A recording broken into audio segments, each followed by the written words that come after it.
Amarachi sat under a big tree, crying. The forest was dark now, and strange noises came from all around her. She was lost, and the sound of her mother's voice calling her name was nowhere to be heard.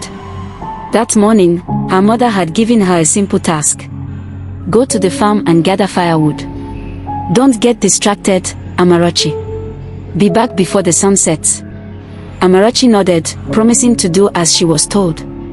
The walk to the farm was peaceful. The sun was bright, and the path was easy to follow. Amarachi hummed a song to herself as she picked up sticks and branches for firewood. But then, she heard it, a bird song. It wasn't like any bird she had ever heard before.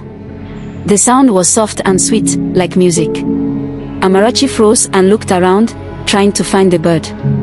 And there it was. A small bird with shiny blue feathers and a golden chest, perched on a tree branch. The bird sang again and hopped to another tree. Amarachi laughed. She dropped her bundle of firewood and followed it. The bird flew further into the forest, and Amarachi followed, laughing and clapping her hands. She didn't notice how far she had wandered. Hours passed, and the sun began to set. The forest became colder, and Amarachi realized she didn't know where she was. The bird had stopped singing, and she couldn't see it anymore. Everything around her looked the same, tall trees, thick bushes, and shadows. She tried to retrace her steps, but the path was gone.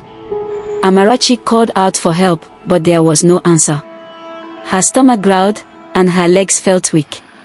She sat down under a tree, scared and alone. As night fell, Amarachi remembered her mother's warning. Don't get distracted. She wished she had listened. The bird's song was beautiful, but now she was stuck in the dark forest with no way home. Would someone find her? Would she have to sleep in the forest? These questions filled her mind as she hugged her knees and waited, hoping her mother would come looking for her.